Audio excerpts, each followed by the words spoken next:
A car crashed through me into the body of a man, the husband of Celeste, the icy CEO from some damn romance novel. And the worst part? I knew exactly how the original story played out, and how badly it ended for this guy. So the second she handed me the divorce papers, I grabbed the pen and signed my name like it was a contract with God. Celeste's face darkened instantly. "Nathan. Are you sure about this?" My stomach dropped. I clutched my wallet on reflex. "You kidding? $80 million in the divorce settlement? I'm not giving back a single cent." After 3 days in a hospital bed, I finally accepted the truth. I'd crossed into another world. Not just any world. A romance novel. And not just any character. I was the villain. Me, a regular college guy, now trapped in the body of Nathan, the rich, arrogant bastard married to the female lead. Celeste. In the original story, Nathan saw her at the freshman orientation and instantly fell head over heels. And from there? He went full stalker mode, chasing, pressuring, manipulating, until she finally gave in and married him. Celeste was the classic underdog heroine. Gorgeous. Brilliant. Dirt poor. Her dad was deaf. Her mom had end-stage kidney failure. With no other options, Celeste made a deal with the devil. She married Nathan to pay her mother's medical bills. 5 years passed. Celeste clawed her way up from a nameless office assistant to a rising star in the corporate world. And our marriage? Fell apart by the day. She started slipping out from under Nathan's control, but the idiot didn't notice. Still thought he had her on a leash. Still played God. Then came the final blow. He shoved her first love, Ethan, down a flight of stairs and shattered the guy's leg. That's when Celeste had enough. She demanded a divorce. And right then, boom. Car crash. I woke up in his body. Celeste didn't bother visiting me for 3 whole days. When she finally did, she walked in stone-faced, tossed a stack of papers on my bed, and said, "Are you done with your tantrum?" Her voice was cold, sharp. Every word dripping with disgust. But even then, despite the hostility, my heart still thudded at the sight of her. No wonder Nathan fell for her so hard. That face? Unreal. Then I glanced at the divorce agreement, and saw my cut of the assets. And my heart straight up flatlined. Holy shit. I just hit the lottery. Sure, Nathan came from a rich family, but he was the black sheep. Entitled. Useless. His golden boy younger brother had already locked down the inheritance. Nathan was never getting the family company. But Celeste? In just a few years, she built a business empire from scratch. Her net worth was insane. And the divorce settlement? Let's just say it was enough to retire 5 times over. Look, I've lived a good life. Been kind. Played fair. Maybe this is cosmic payback. I tried to keep it cool, lowered my head, swallowed my excitement, and kept my lips sealed tight so I wouldn't smile like an idiot. Then I took a deep breath. Fine. I'll sign the divorce. Celeste blinked. Caught off guard. Guess she expected a fight. But opportunities like this? You don't waste them. Before she could even process what was happening, I'd already signed my name. That's when her expression shifted. A flicker of something crossed her face, confusion, maybe even suspicion. Her brows knit together. I turned away dramatically, voice flat and hollow. I've made peace with it. Let's just let each other go. Behind me, silence. Heavy, loaded silence. She didn't say a word. Didn't move. I lay there, still as a corpse, waiting for the sound of her heels walking out of my life. Just as I was about to cozy back under the covers and mentally count my future millions one more time, I noticed something. Celeste was still there. Standing. Silent. Staring at the divorce agreement like it was a bomb that hadn't gone off. "You're not leaving?" I asked, genuinely confused. She looked up, slowly. I cleared my throat and said, as gently as I could, "Ethan's still recovering, right? Shouldn't you be with him?" And just like that, her face iced over. Shit. Did I push too far? Was she regretting the payout now? My stomach flipped. But no way. I'd signed. This was legally binding. She couldn't just rip it up and pretend it didn't happen. Besides, considering how calm, reasonable, and emotionally mature I was being, the money felt more like a consolation prize than a settlement. She should be thanking me.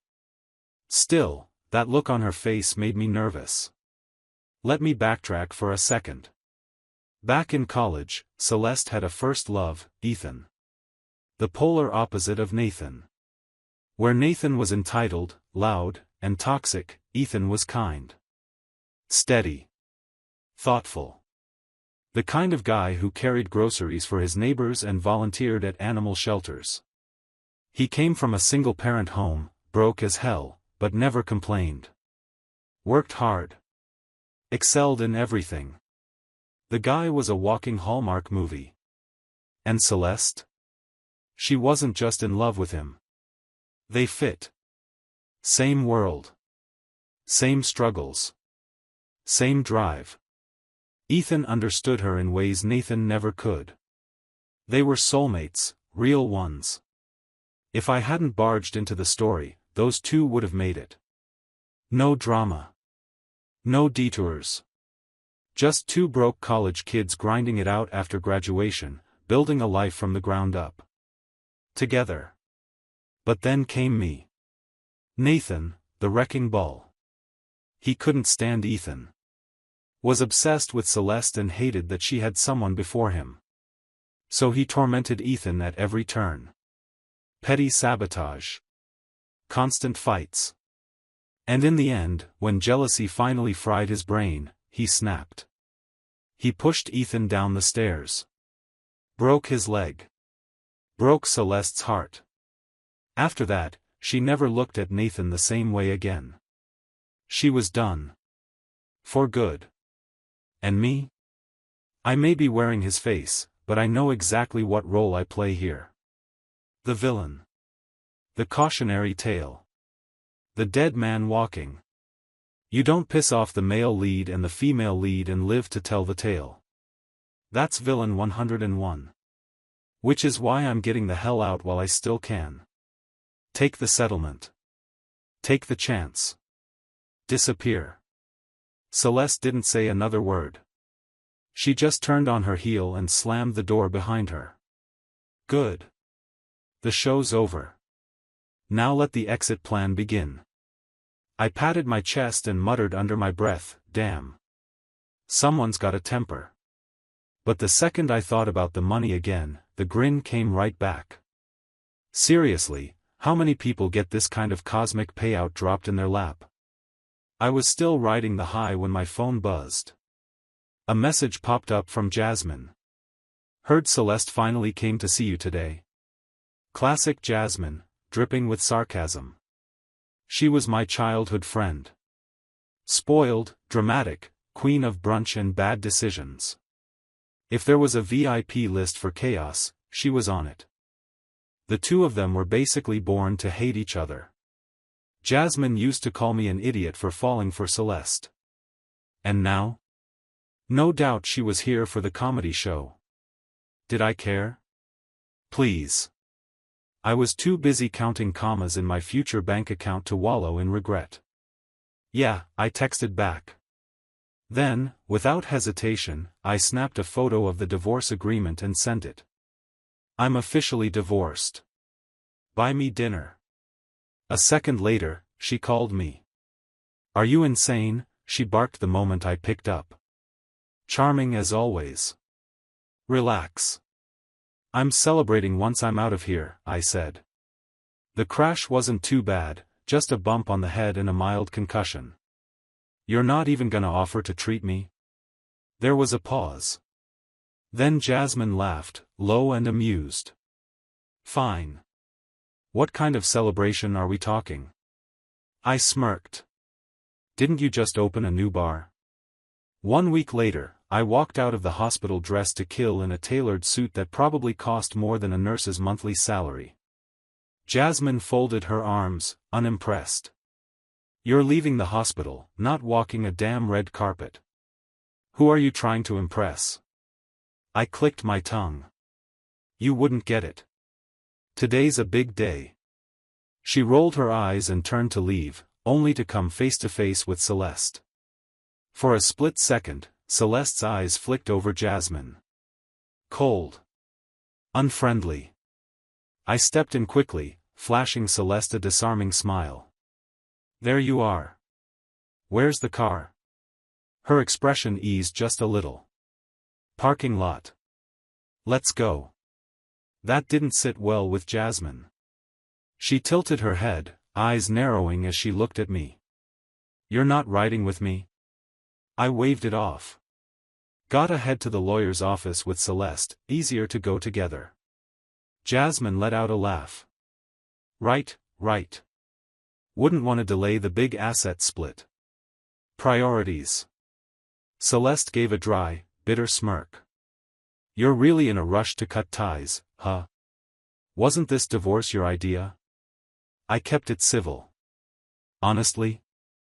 I've got stuff tonight, and I figured knocking this out early would save you time too. Celeste had always been too busy to come home, and let's be real, she wasn't avoiding me because of her schedule. She just didn't want to see me. Fine by me. The feeling was mutual. No hard feelings. Just clean breaks and clear exits. She turned away with her usual Ice Queen energy and led the way. The law office was quiet when we got there. Just as we reached the door, her phone rang. I caught the name on the screen, Ethan. Of course. Celeste stepped aside to answer. Her voice dropped to a tone I'd never heard before, soft, warm, caring. Emicham. I'm still out. Just dealing with something real quick. She had never spoken to me like that. Not once. Not in 5 years of marriage. Our entire relationship had been a forced arrangement, two people locked in a power struggle, barely civil, never affectionate. We couldn't even sit through a meal without arguing. And here she was, murmuring into the phone like she actually gave a damn. Will she be long? The lawyer asked. I shook my head. What was there to wait for? Honestly, I felt a little bad, for the original Nathan, anyway. Celeste never saw him as anything. Not even close. I raised my voice slightly. Celeste. Can we handle my stuff first, please? Celeste had always prioritized Ethan. Nathan was a fool to think he ever had a shot. Competing with Ethan was like showing up to a sword fight with a spoon. She blinked, startled by the interruption.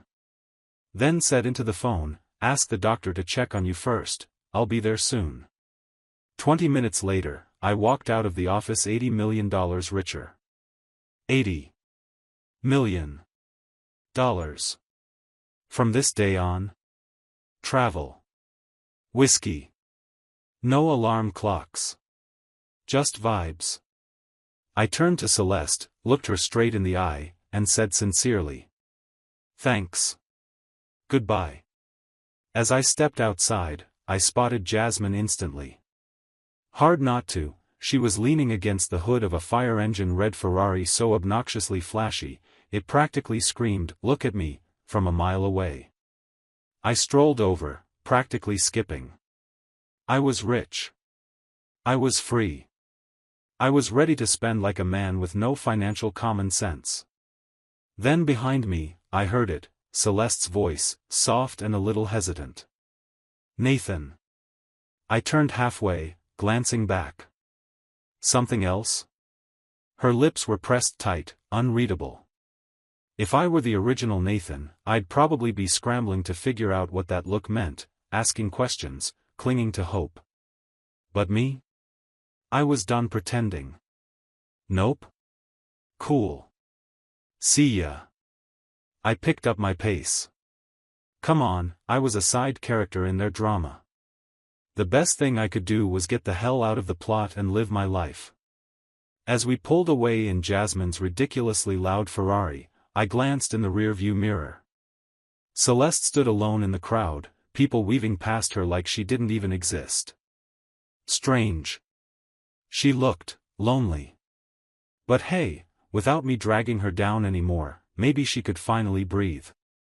Jasmine gave me a sideways glance. You sure you're not gonna miss her? I grinned. Just make sure all the pretty girls at your bar are still available, yeah? She groaned. I swear, I wasted way too much sympathy on you. I actually thought you were heartbroken. But look at you, divorced and thrilled. Wait, was it that obvious? I flipped down the visor mirror and studied my reflection. Nathan's face, now mine, was 28, a decade older than I used to be, but still sharp-jawed, clean-cut, objectively hot. And now? Rich as hell. I shrugged. She didn't love me. So why keep pretending I loved her? The light turned red. Jasmine glanced at me, really looked this time. For a second, her expression shifted. You know, she said slowly, you really do seem like a different person since that car crash. My heart gave a little lurch.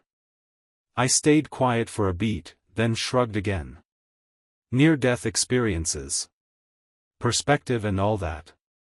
Jasmine stared for a moment longer, then broke into a grin. Fair enough. Drinks are on me tonight.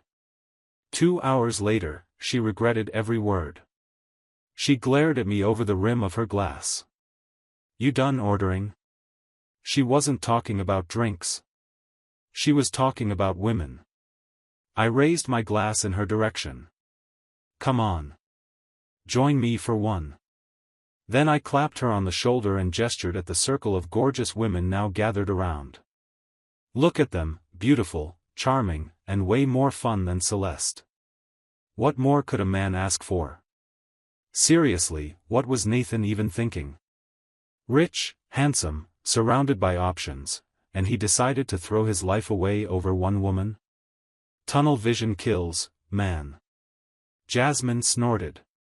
Glad you're finally not delusional. A slim brunette came over, bottle in hand, smiling sweetly. Would you like to try this one, sir?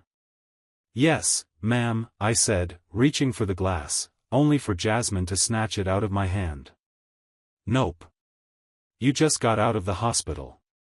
You're not going back in on my watch.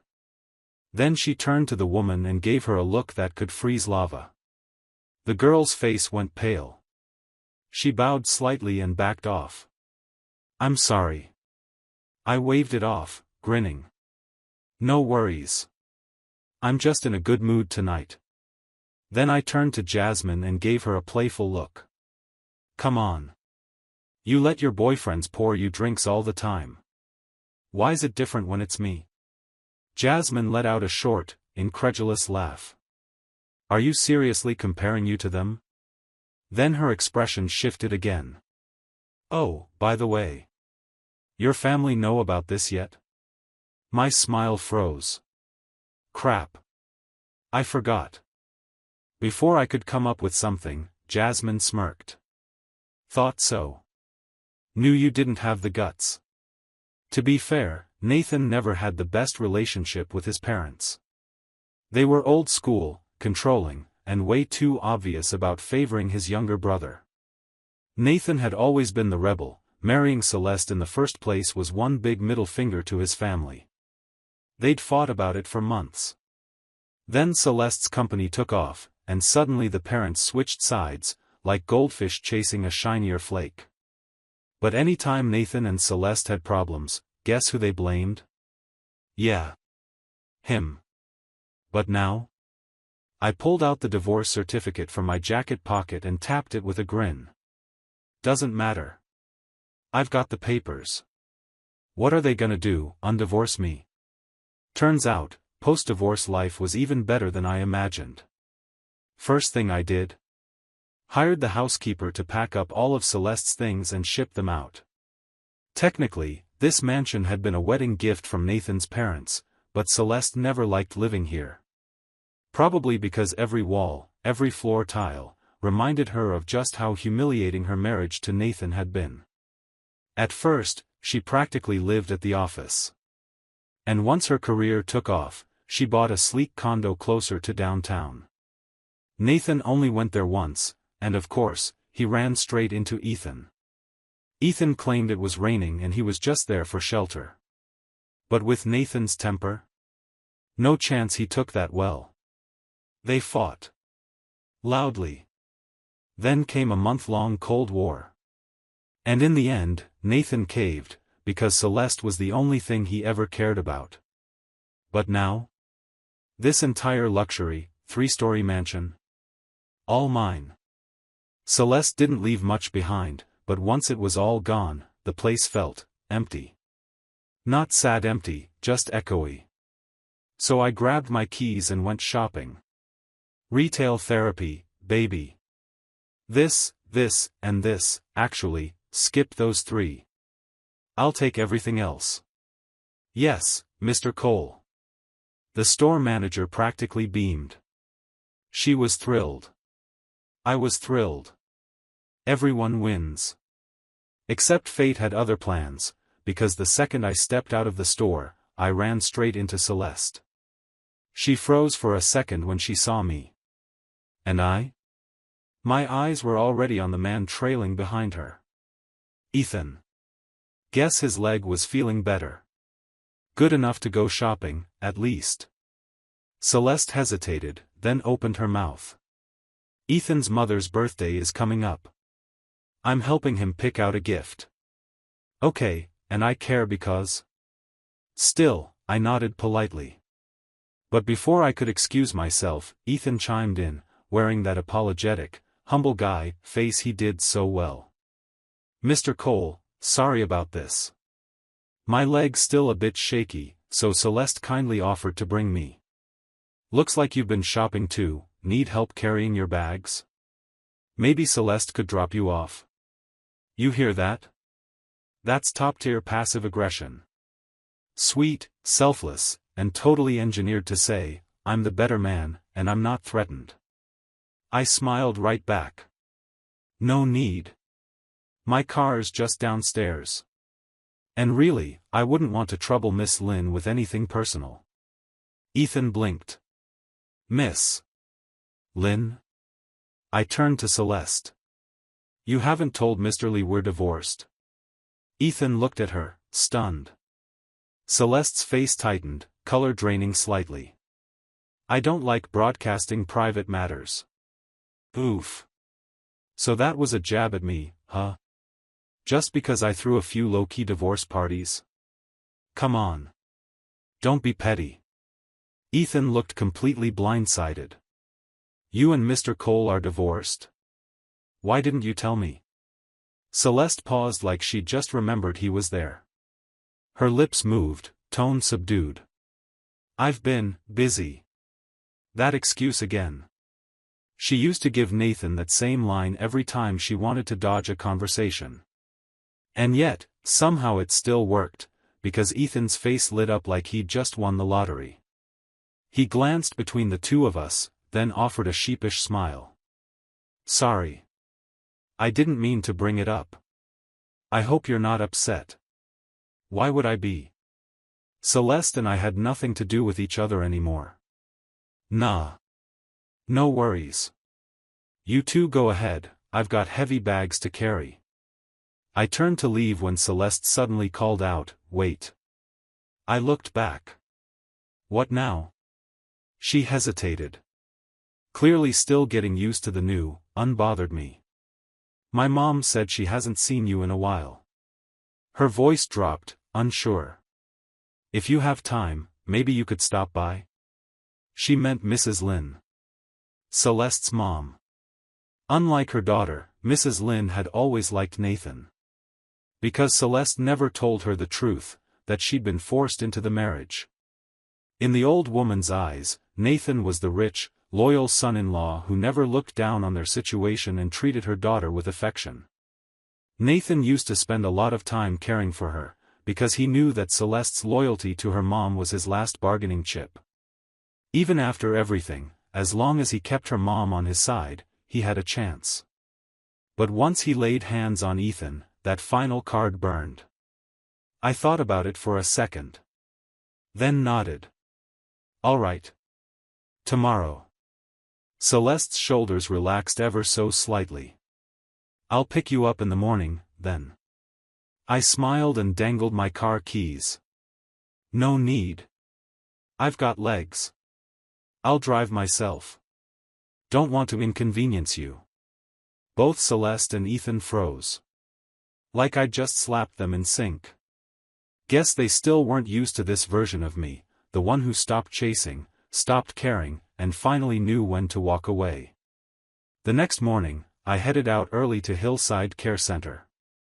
It was tucked away in the suburbs, quiet, high-end, impeccably maintained. Great staff. Great food. The kind of place that took great amounts of money to stay in. Mr. Cole, good to see you, one of the nurses greeted me politely as I walked in. Mrs. Lynn was lying in bed. Years of dialysis had left her body frail and thin, but she looked healthier now than she had in the past. The care here was clearly doing some good. The nurse's eyes drifted to the food container in my hand, then curled her lip in a barely disguised sneer. Even a nurse couldn't be bothered to hide it. She knew what this was, me, playing the dutiful son-in-law long after the show should have ended. She also knew Celeste wouldn't be moved, no matter how much I pretended to care. But Mrs. Lynn smiled warmly when she saw me. You've been busy, haven't you? It's been a while. I felt a twist in my chest. Nathan had always used her, nothing more than a tool to leverage Celeste's guilt. And yet this woman had taken all his gestures as real affection. She didn't do anything wrong. She just believed in the version of me that never existed. Yeah, I said gently. It's been a bit hectic. I brought you some chicken soup, thought you might like it. But before I could set it down, she reached out and took my hand, searching my face carefully. Her voice was low, tentative. Did Celeste upset you again? I shook my head. She didn't buy it. She's always been stubborn. Bottles everything up. If she said something wrong, I hope you'll be patient with her. Don't take it to heart. And just like that, any intention I had of telling her about the divorce got stuck in my throat. I couldn't say it, not now. I stayed and had lunch with her, chatting about nothing in particular. She laughed. Smiled. Held my hand again like I was still family.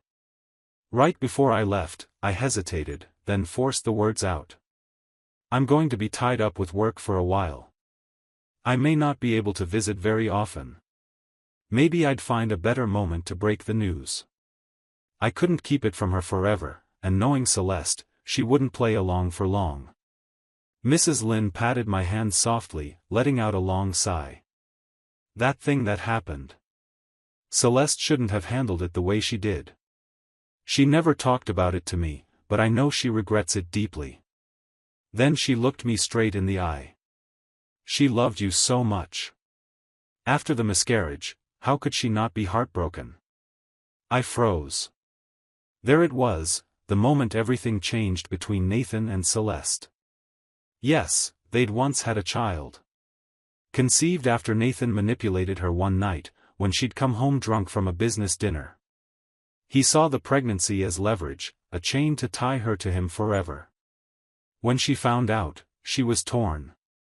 She still had feelings for Ethan, but she couldn't bring herself to give up the baby. She'd had a rough childhood. No father. A sick mother. She didn't want her child to be born into a broken home. That was the one period where her relationship with Nathan almost looked normal. She took her vitamins. Read parenting books. Tried, really tried, to be a good mother. But when she lost the baby, everything fell apart. Looking back, it was obvious why. The moment Celeste started to soften, Nathan got greedy. He wanted her around constantly. Wouldn't leave her alone. Every time she tried to work or get space, he'd guilt her about bonding with the baby, said it was for prenatal development, for building a connection. Eventually, she snapped. One day, she had to leave town for a work trip. Ethan was part of the delegation. Nathan lost it, told her to cancel everything, stay home, rest. She was furious. "Can you just be a normal human for once?" she shouted. "Not everything is as disgusting and manipulative as you." Then she slammed the door and walked out. That night, Nathan got a call. Celeste had fallen. The baby was gone. Their relationship didn't just crack. It shattered. Permanently. If she'd merely disliked him before, now she despised him, with a kind of bitterness that calcified into silence. She never returned to their home. Never saw Nathan the same way again. Until one day, Nathan showed up at Ethan's place. And pushed him down the stairs. That was it. The end of everything. I stood there for a moment before finally saying, "It's all in the past." Nathan, the real Nathan, was gone. And everything tied to him, that ended too. But walking out of the care center, I couldn't shake a strange heaviness in my chest. Was I feeling sorry for Mrs. Lin? Or for the man whose life I'd inherited? Didn't matter. Because that soft, lingering melancholy hit its peak when I realized I'd lost my damn car keys. Perfect. Defeated, I called Jasmine. "Come get me." She answered like I'd just asked her to carry me across the desert. "Am I your driver now? Am I supposed to be on standby for your Royal Highness?" "I am paying you," I reminded her. Hillside was out in the middle of nowhere. Getting a cab wasn't exactly an option. So she came. Begrudgingly. By the time we got home, it was dark. And raining. Hard. I, being the benevolent host that I am, offered her the guest room upstairs. Didn't expect any drama. Then, at the crack of dawn, the doorbell rang. Half asleep, eyes barely open, I dragged myself to the door and pulled it open. "You?" It was Celeste. Before I could even wrap my head around why she was standing on my doorstep, I heard footsteps coming from upstairs. And then Jasmine's groggy, irritated voice floated down the stairs. "Who the hell rings the bell this early?" Celeste's face instantly shifted, like the clouds had blackened. Her tone was ice. Controlled, but barely. Each word sharp enough to draw blood. "Looks like I came at the wrong time. Sorry to interrupt." "Oh, now you care about not disturbing people?" And what was with the look? That classic, caught my man cheating, face? "Girl. You're my ex-wife. You don't get to play jealous anymore. Hell, you cheated first, and I let it slide." I turned and called up, "It's nothing. Go back to bed." I wasn't about to kick Jasmine out into the pouring rain just to protect Celeste's mood. She stayed the night because of me, and I wasn't about to act like that was some sort of scandal. Jasmine, now wide awake, came down with a lazy smile on her face. "Visitor this early? Rude to head back to bed now. Shouldn't you be inviting her in?" And here we go. Knew she'd start chaos the second she was sleep-deprived. I ignored her, focusing on Celeste, who still hadn't stepped inside, and I had no plans to let her. I just had this place deep cleaned after moving her stuff out. Last thing I needed was for that energy to drag back in. "So, what brings you here?" I asked, leaning casually against the doorframe. Her expression twitched, the faintest tint of color rising to her face. Jasmine's jab had clearly hit a nerve, but she couldn't lash out. Once, she could have marched in here like she owned the place. She was the lady of the house. Now, she didn't even have the right to cross the threshold. Still, women like her don't break easily. Celeste inhaled deeply, shifted her gaze away from Jasmine, and pulled a key from her pocket. You left this at my mom's place. She insisted I bring it back. I took the key with a polite nod. Appreciate it. You didn't have to come all this way though, I've got a spare. Celeste didn't say anything. A few seconds passed. Nothing. I tilted my head. Time to wrap this up. You need anything else? If she couldn't pick up the "get off my porch" energy by now, she didn't deserve her title as a top-tier CEO. Celeste's lips pressed into a hard, thin line. No. Bam. I shut the door. Jasmine stood at the top of the stairs, watching me. I raised an eyebrow. Aren't you going back to sleep? Why are you staring like that? She narrowed her eyes, arms crossed. No reason. Just thinking. Thinking what? That you were kind of cold to your ex-wife, she said bluntly. I groaned. If you've got nothing useful to say, you can just not say it. Jasmine tilted her chin up. Don't tell me you couldn't see what was going on. I gave her a look. What was going on? She leaned casually against the railing, voice light. She wanted to see you. Obviously. Because no way Celeste came all the way over here at sunrise just to hand-deliver a car key. And she sure as hell wouldn't have looked like someone just slapped her when she saw Jasmine in the house. I turned my head. Okay, and? Jasmine tapped her fingers against the banister, like she was talking to herself more than me. You really didn't feel anything? I laughed a little. Sure I did. She glanced over, something flickering in her expression. Her posture straightened, like she was bracing for something. I shrugged. I felt like we should have divorced sooner. If I'd known what she was really like, I wouldn't have wasted so much damn time. That caught her off guard. She stared at me for a beat, then cracked a smile. Look at you. Finally showing some backbone. I beamed. Please, I'm still nowhere near your level of boss energy. She gave me a flat look. For the 100th time, I'm not sleeping with any of those guys. I threw up my hands. Of course, of course. They're all just passing entertainment until your destined prince shows up.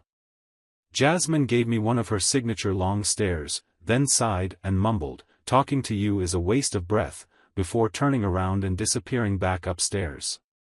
I passed out on the couch and didn't wake up until afternoon, mostly because my stomach was practically screaming at me. Bleary-eyed, I checked my phone. Dozens of missed calls and messages. All from one name. Dad. I sighed and called him back. He didn't even say hello. You divorced Celeste? What the hell were you thinking? I've told you over and over, Celeste's company is on the rise.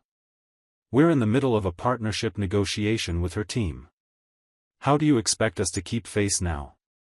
You're not a kid anymore. You can't just go off and make decisions without thinking about anyone else. Do you even understand how selfish you are? I don't have a son like you. Yeah. Heard it all before. After a few more rounds of the same lines, I hung up and went downstairs. And stopped dead in my tracks. Holy crap, I said, staring at the feast laid out on the dining table, and at Jasmine, calmly cutting into her steak like it was just another Tuesday. You traitor. You started without me? She glanced up, lazily. Was I supposed to starve on your behalf? Fair. Annoying, but fair. I slid into the seat across from her and speared a bite off her plate. Say what you want about Jasmine, when it came to food, she had taste. By the way, Jasmine said between bites, your dad called me. Said he's been trying to reach you. Something urgent. I didn't even flinch. I know. Her eyes drifted toward my phone. Should I give you some space? I waved it off. Nah. Let him talk. I already did the thing. It's not like they can undo it. Right on cue, the phone buzzed again. I sighed, picked it up, and answered. Nathan, my father barked on the other end. You need to go find Celeste right now. Tell her you were wrong. That it was just a moment of stupidity. Beg her to take you back. I pulled the phone away from my ear. Beg for reconciliation? They really thought this was that kind of story? Look, I knew Celeste better than they ever had. If I so much as tried that, I'd be lucky to walk away with all my limbs. You listening to me? He snapped. I finally responded, calm as hell. Yeah, I'm listening. But I'm telling you, this isn't happening. I'm not doing it. He exploded. Is this how you speak to your father? I raised an eyebrow. Didn't you say I wasn't your son anymore?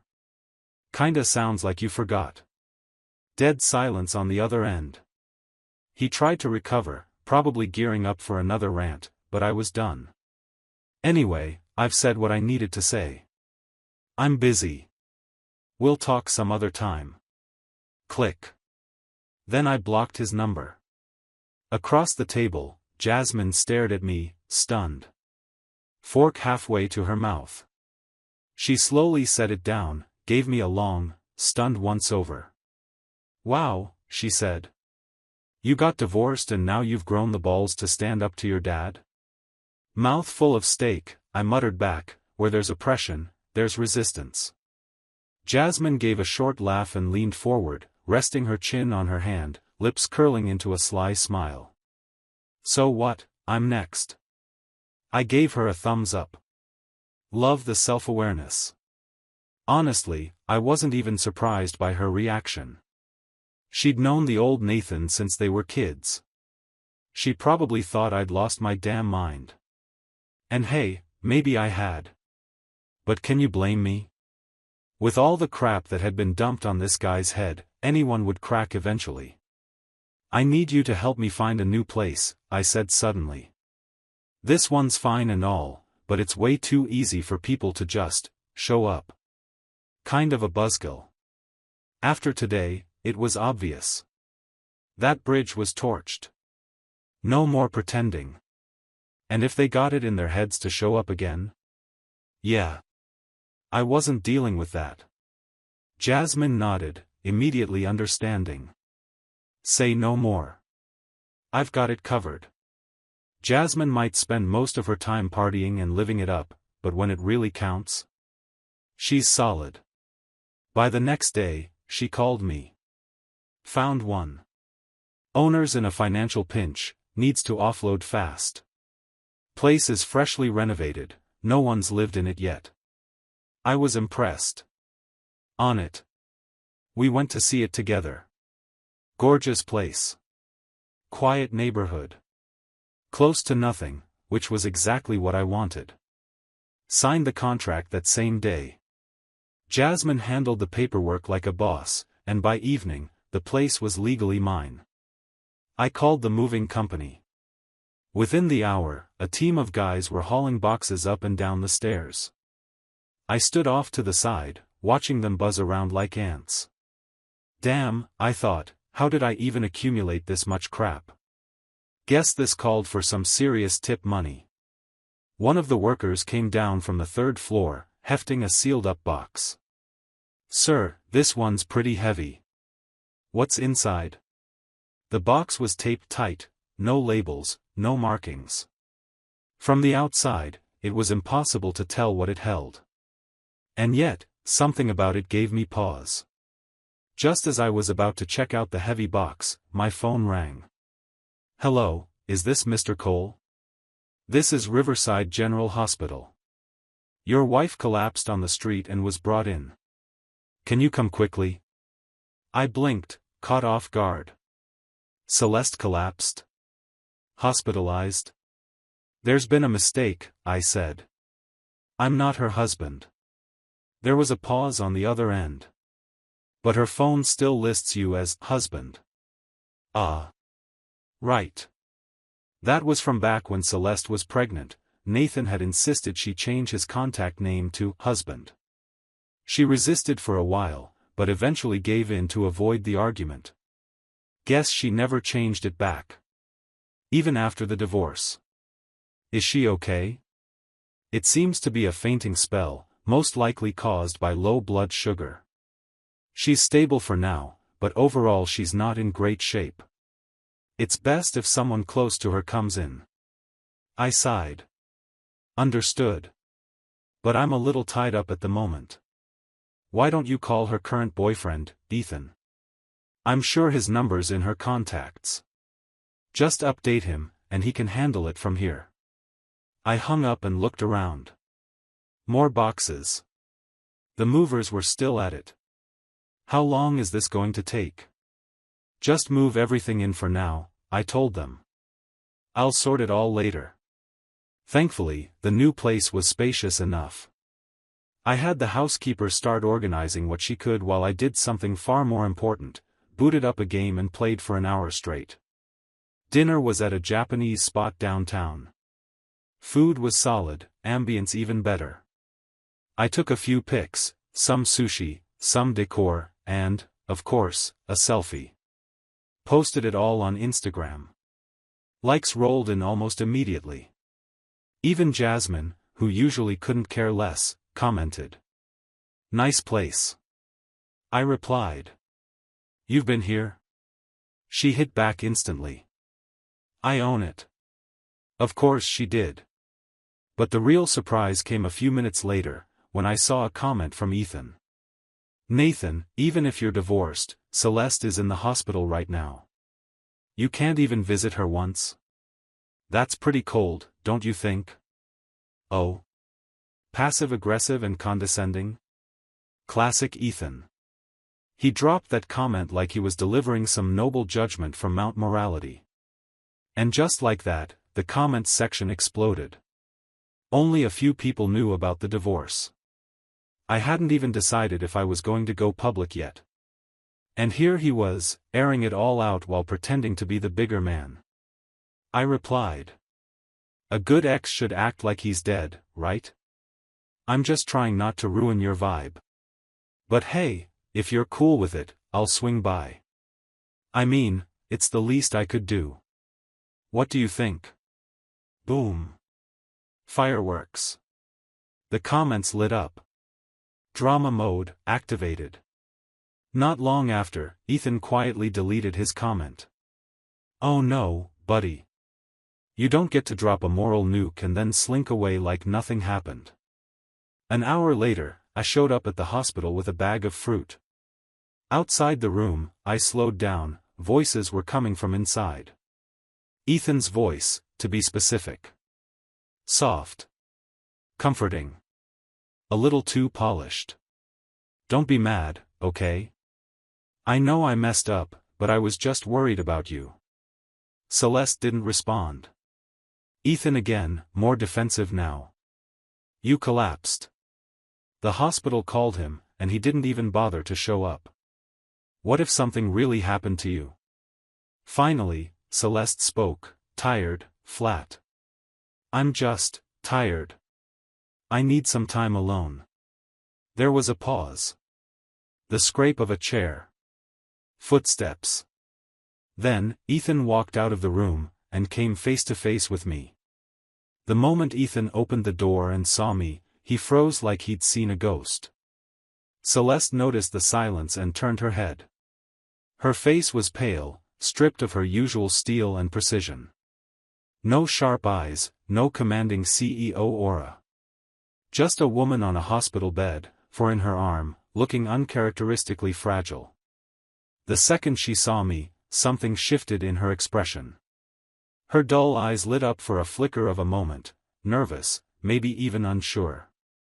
You came? She asked, voice barely above a whisper. I stepped around Ethan and into the room. Didn't want people saying I'm heartless, you know? That I ditched my ex-wife the second we signed the papers. We were college classmates, after all. No need to make things uglier than they have to be. Her lips thinned, her already colorless face paling even more. Yeah. She'd seen what happened online. Pride like hers couldn't take a hit like that, being exposed, taunted, and reduced to the punchline of a very public comment war. I was sure she hated me even more now. And somehow, that just made me more tired. Well, I came. So if that's it, I'll be going now. Celeste's mouth twitched. Do you really have to be like this? I raised an eyebrow. Like what? I mean, after my car accident, you didn't even show up until day 3. Compared to that, I'm being pretty considerate. She flinched. Yeah.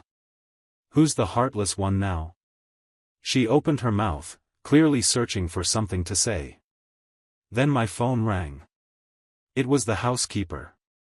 Mr. Cole, most of your stuff's been sorted, but there's one box we haven't touched yet. Looks like it's full of ceramic pieces. Thought I'd ask before moving it, seems like something you made yourself. I paused. Ceramics? Yeah. Handmade stuff. Pretty sure it's yours. From the corner of my eye, I saw Celeste freeze too. And just like that, it hit me. Oh. Right. That box. Back in college, Celeste had worked part-time at a pottery studio. Nathan, being the obsessive rich kid that he was, followed her there constantly, using art as an excuse to hang around. He'd spend entire afternoons there, elbow deep in clay, pretending to make bowls but mostly just watching her. He had no talent. Zero patience. Got his clothes filthy every single time. But he didn't care. He was in love. The final results were always hideous, lumpy disasters, but he'd take them home like they were trophies. Celeste eventually got tired of the circus. She told him to stop. So naturally, he doubled down. Then teach me, he said. She refused, of course, but Nathan was one of the shop's VIP members, and she couldn't afford to piss off a paying customer. It wasn't until she quit that the madness finally stopped. That whole box? It was a time capsule of that phase, ugly, clunky, sentimental wreckage.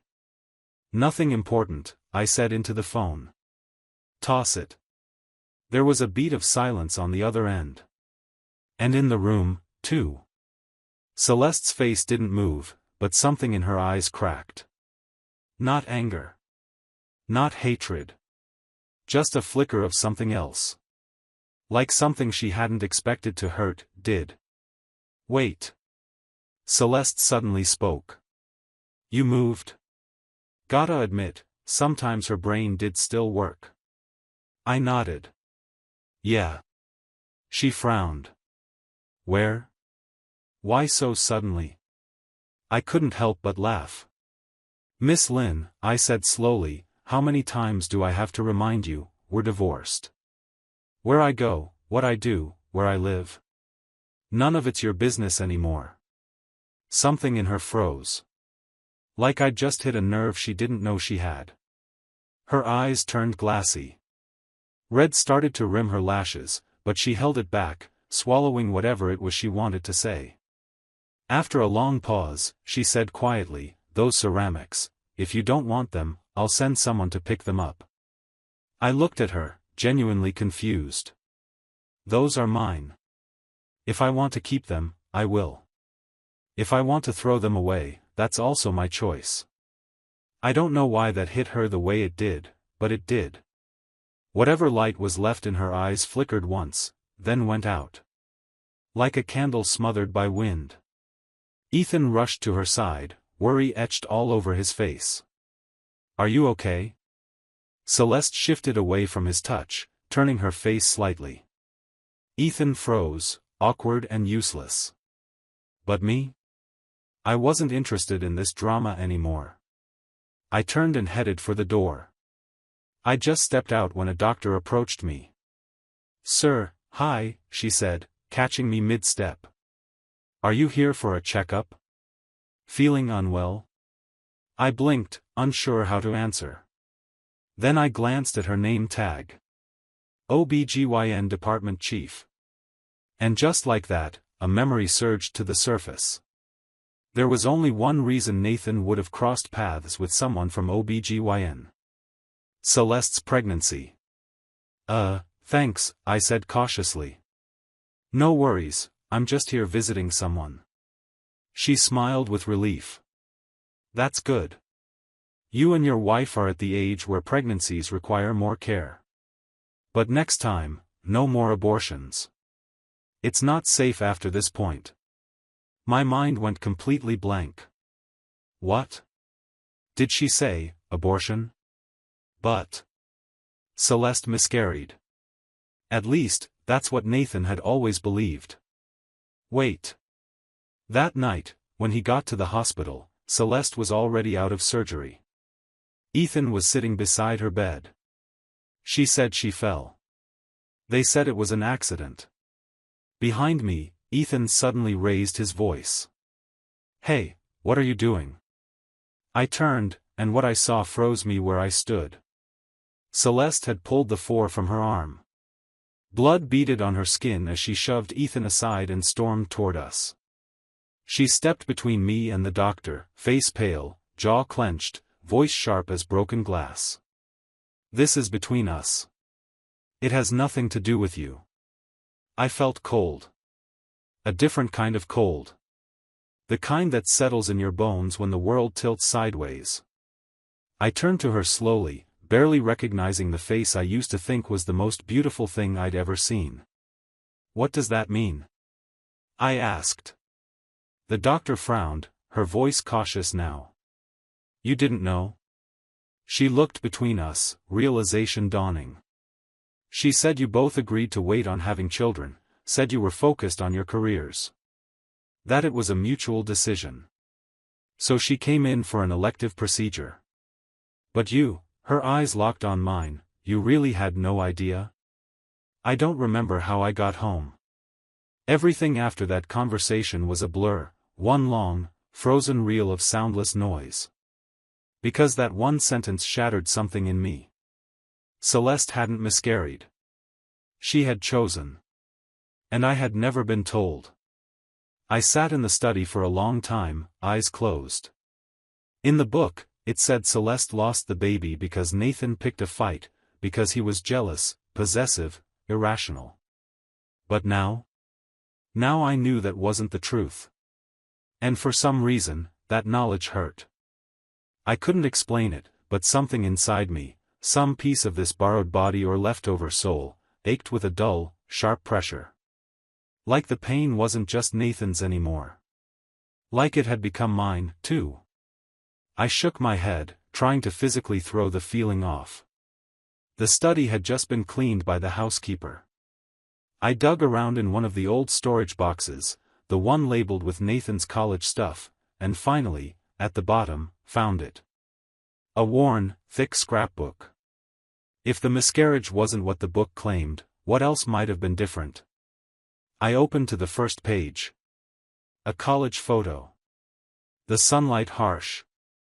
The image a little blurry, but unmistakable. Celeste.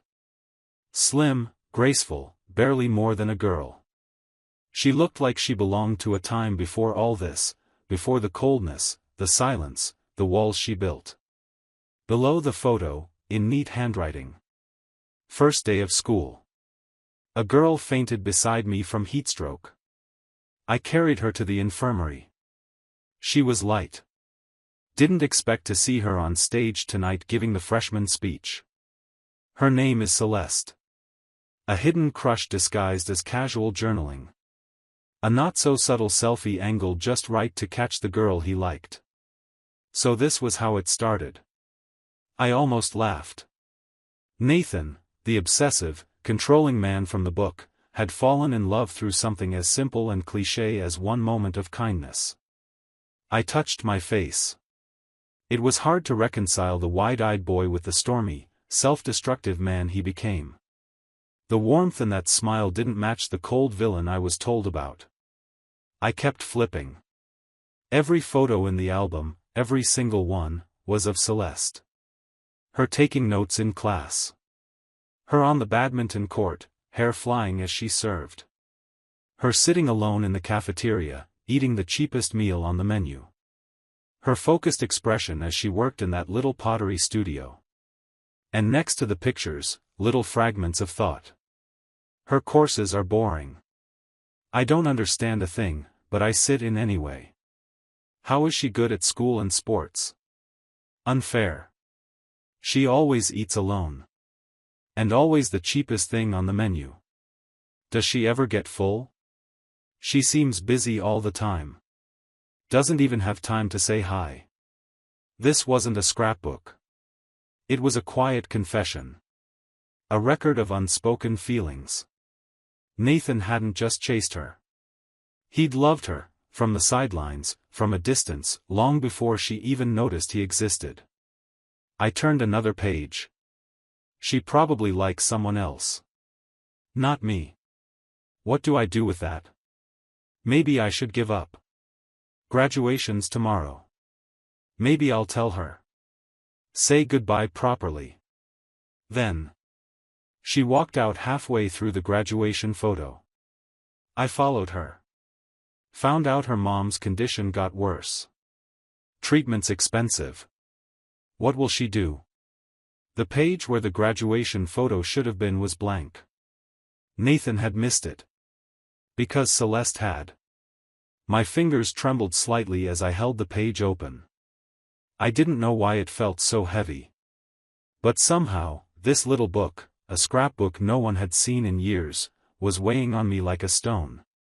And maybe, just maybe, this wasn't the story I thought I walked into.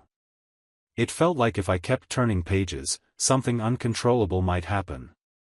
There was a pressure on my chest, like a stone sitting right over my lungs. I couldn't breathe in. I couldn't breathe out. Still, something in me, something I couldn't name, made me keep going. I turned the page. A photo. Nathan was still smiling, but not the bright, boyish grin from earlier pages. This one was smaller. Subdued. The corners of his mouth just barely curved. His body leaned ever so slightly toward Celeste. She sat beside him, calm. Distant. Her expression completely at odds with the celebratory red background behind them. That's when I realized, this was the only photo of them as a married couple. They never took wedding portraits. After a year of painful hesitation, Celeste finally agreed to marry Nathan. But it wasn't love, not for her. The man she loved was someone else. The wedding was small, almost non-existent. No ceremony. No dress. No vows. Her mother had been in the hospital, and Celeste hadn't had the heart for anything beyond survival. I thought, maybe, just maybe, on the page that marked the start of the rest of his life, Nathan would have written something. Anything. But the space beneath the photo was blank. Just, blank. I stared at it for a long time, a heaviness building in my throat. 10 years. 5 years of loving her in silence. 5 years of being her husband. And this was the only picture they had together. I kept going. But there were no more photos of Celeste. Just fragments. Bits of sentences scattered across white pages. She's been so busy lately. The company's just getting off the ground, she insists on doing everything herself. She bought a place near the office. Said it was for convenience. But why is he always there too? I know I'll never be what he is to her. But I still want something that's ours. A child. Is that so wrong? I was ready to let go. But then she came home drunk. Rough day at work, I guess. She kissed me back for the first time. I couldn't stop myself. A long gap. Empty pages. Then. I think she's pregnant. The entries that followed confirmed what I already knew. that brief moment when their relationship seemed to warm, even if Nathan always knew why. He understood her tenderness wasn't for him. It was for the child. But he didn't care. He would have settled for crumbs. Because he had loved her that long. That deeply. Because somewhere, long ago, he'd mistaken her for the light in his life.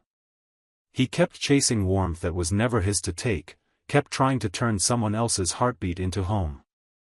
And that illusion, like all illusions, eventually shattered. The final page stopped me cold. A medical form. Torn down the middle, then taped back together. Surgical abortion consent form. Signed at the bottom, in looping black ink. Celeste Lynn. It felt like lightning struck through my spine. Pain bloomed. Then spread. All at once. My entire body went numb, my limbs frozen, skin cold, breath gone. The past surged back, wild and violent. Flashes of memory, scenes I didn't recognize, but felt, deep in the marrow. Rushing like floodwater, crashing through every wall I thought I'd built. I was drowning. Like a fish gasping in the seconds before a thunderstorm, desperate for oxygen only to be pulled deeper by waves that didn't care. I couldn't move. I couldn't think. Until finally, the truth surfaced. I wasn't some outsider who stumbled into a fictional world. I hadn't woken up in a book. I was Nathan. The phone rang, loud, sudden, and jarring in the silence of the study. I snapped out of it. It was Jasmine. I answered. Hello? She got straight to the point. Did you go see Celeste at the hospital today? Her flight had left earlier this afternoon for a business trip. No way she should have known anything. But she did. Down to the detail.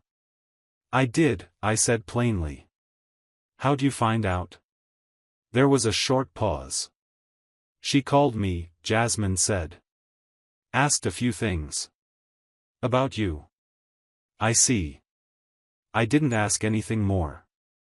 Jasmine must have sensed something was off, my voice was too flat, too calm. It's late, she said gently. You haven't gone to bed yet? I opened my mouth to answer, and then the doorbell rang. I hung up. Went downstairs. Opened the door. Didn't let her in. Celeste stood outside. Night had fallen completely, the streetlights casting a halo of white light behind her, leaving her face half in shadow, half in glow. Something you need? I asked. Her lips were pale. Her voice even paler. I came, to apologize. It had been 3 hours since I left the hospital. Now she wanted to apologize? Don't bother, I said. It's already done. Too late. Way too late. She went even paler. Please, let me explain. I can explain everything. That day, I just acted on impulse. Was it really impulsive? I asked quietly. Or was it planned all along? Her breath caught. Carrying my child must have been unbearable for you, huh? She froze. Like I'd hit her square in the chest. It took her a long time to find her voice again. I didn't want the baby at first, she admitted. But as time went on, I started to want it. I just made a mistake. I regret it now. Too late to regret it, don't you think? Her shoulders shook.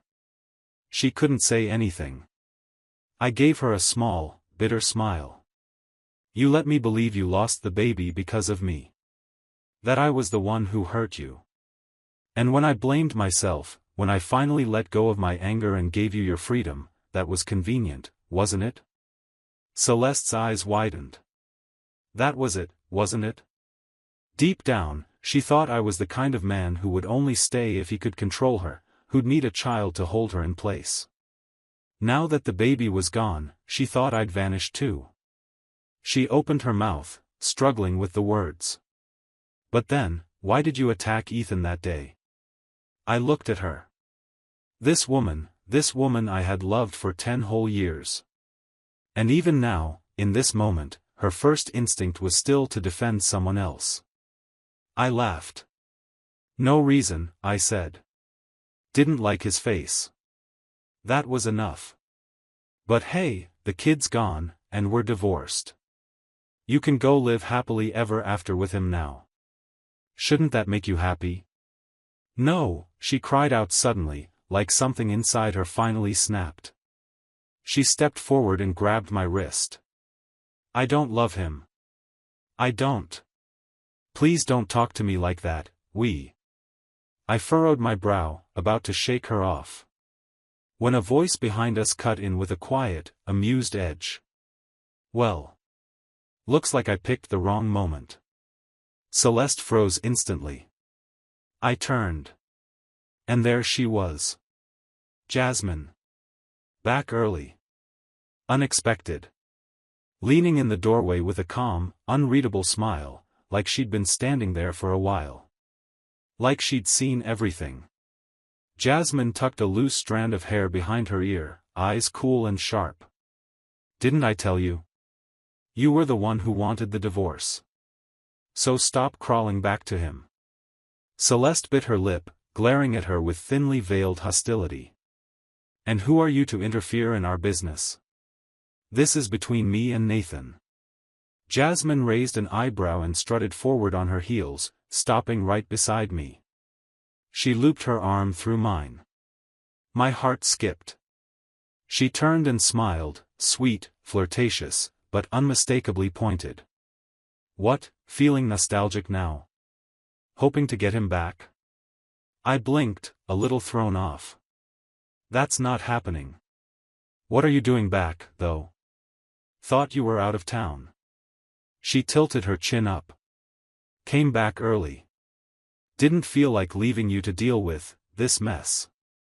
Celeste's eyes locked on where Jasmine held my arm, her expression cracking.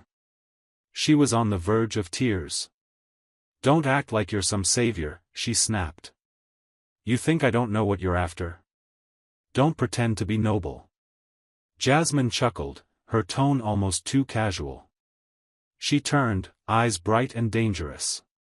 Then say it. What am I after? Celeste fell silent, lips pressed into a line. Jasmine's smile widened. Can't say it? Fine, I will. I've been waiting for you two to split up. I've wanted this for a long time. Now that he's finally free, you better believe I'm going to shoot my shot. The wind carried her words, every syllable hitting like a stone in the still night. She stepped forward, her voice steady. Celeste, if you had eyes in your head, or even half a conscience, you wouldn't have said the things you said tonight. Do you really think people just sit around waiting to forgive you forever? Celeste turned ghost white, her body swaying. I didn't mean to, she whispered, voice cracking. Jasmine didn't let her finish. Her tone went ice cold. He's finally trying to move on, trying to build a life. Why the hell would you drag him back into this now? I turned sharply to look at Jasmine. That last line. She knew.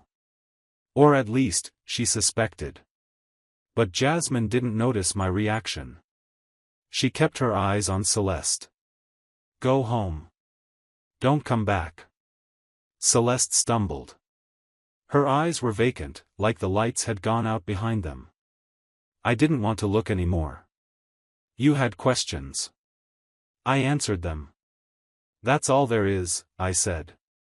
From this moment on, we're done. I turned to leave.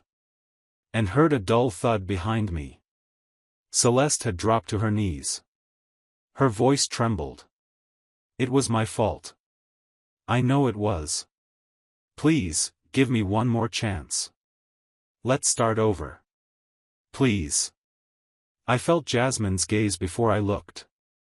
The usual fire and arrogance were gone. What was left was bare, nervous, quiet, raw. Her hands clenched at her sides. Her lips were tight. Her eyes never left mine. She was waiting too. They both were. I turned back to Celeste. 5 years of marriage, I said quietly. Unlike Ethan, I wasn't someone you liked. I made your life difficult. I tried to own you. That's how you saw me, isn't it? Celeste's face was bloodless. I continued. Even the marriage itself was something I forced. If your mother hadn't been sick, you never would have said yes. None of this would have happened. That's how you really felt. That's what you told me, I added. Right before the car crash. Celeste's eyes widened in regret. I didn't mean it. I was angry. I was emotional, I didn't mean it. But I already knew. Her words back then weren't a slip. They were a revelation. They showed me exactly who I was in her eyes, a mistake. A prison. A man she regretted ever marrying. And after we lost the baby, I started to believe it too. Maybe I was right. Maybe I really didn't deserve to stay. That's why I agreed to meet Ethan when he called. I needed closure. I wanted to face the man who'd haunted my marriage like a shadow, and put an end to it all. But I didn't get to ask my questions. Because Ethan showed up with a copy of the abortion consent form. You really thought a baby would win her over? He smiled, cruel and clean. I was right there when you called her, you know. I heard everything. I even told her to listen to you, stay home instead of flying out. But do you know what she said? He leaned in. She said you were just trying to trap her with a baby. That you were exhausting. He didn't stop. You've been in love with her since college, right? Because she fainted from heatstroke and you carried her to the infirmary? Cute. But come on, was that really enough to expect her to love you back? You thought she owed you her life for that? Nathan, he said, you're delusional. You always have been. And Celeste, she's sick of it. Sick of you. Even your child disgusted her. I didn't expect him to throw himself down the stairs. I didn't expect Celeste to show up at the exact moment he fell, just in time to see him crumpled at the bottom, and me standing above. She didn't ask. She didn't wait. She just cried, sobbing over him, and never once looked my way. Later, when she did finally spare me the time, I wanted answers. I confronted her, demanded the truth about the child. But all she gave me was this. Nathan, how long are you going to keep dragging this out? Do you even know how sick you make me? I wandered the streets for hours that day. Her words echoed endlessly in my mind. Was I really that selfish? That extreme? That disgusting? And then came the car. It hit me before I ever saw it coming. And when I woke up, I was no longer the Nathan I used to be. I was his version. The version she believed I was. In the world she built for me, I was obsessive. Controlling. A villain. And most of all, I didn't love her anymore. I looked at Celeste, dead in the eye. Thing is, Celeste, I said calmly. In that world. I stopped loving you, too. The next morning, I woke to the smell of breakfast. I dragged myself to the kitchen in a daze, and froze. Jasmine was cooking. What's the occasion? I asked. Is hell freezing over? She flicked her chin toward the window. It's a celebration. Of what? Of unwanted guests finally staying gone. Celeste had knelt outside my door all night. I hadn't gone out. When Jasmine tried to argue, I just pulled her inside, shut the door, and went to bed. I sat at the table and bit into the toast. You burned this. Jasmine shot over, trying to snatch it. What? Give it here, I'll make you a new one. I dodged her. Why waste food? It's edible. She squinted. You're not just saying that, right? I held it up. Want a taste? As she leaned in, I caught her by surprise, tilted my head and kissed the corner of her lips. She froze. Her ears flushed red. Nathan. I grinned, pinched her cheek. No need to yell. Your voice is louder than your confession yesterday. She pouted, shoved at my chest, then, quietly, melted into a hug. I thought you'd forgotten, she murmured into my shirt. After the crash, you forgot so much. I thought I'd have to spend the rest of my life babysitting a walking goldfish. I stroked her hair. I forgot myself, I said. But I never forgot you. Even when I didn't know who I was, I'd trusted her. Always her. She looked up, finally smiling, bright and full of relief. Took you long enough to figure it out. I've been in love with you for years, idiot. I laughed. You must be blind to love someone like me. She smirked, proud and smug. Nope. I just have good taste. I knew you were worth the wait. And for once, I didn't argue. She was right. She always had been. Had been. Had been. Had been. Had been. Had been. Had been. Had been. Had been.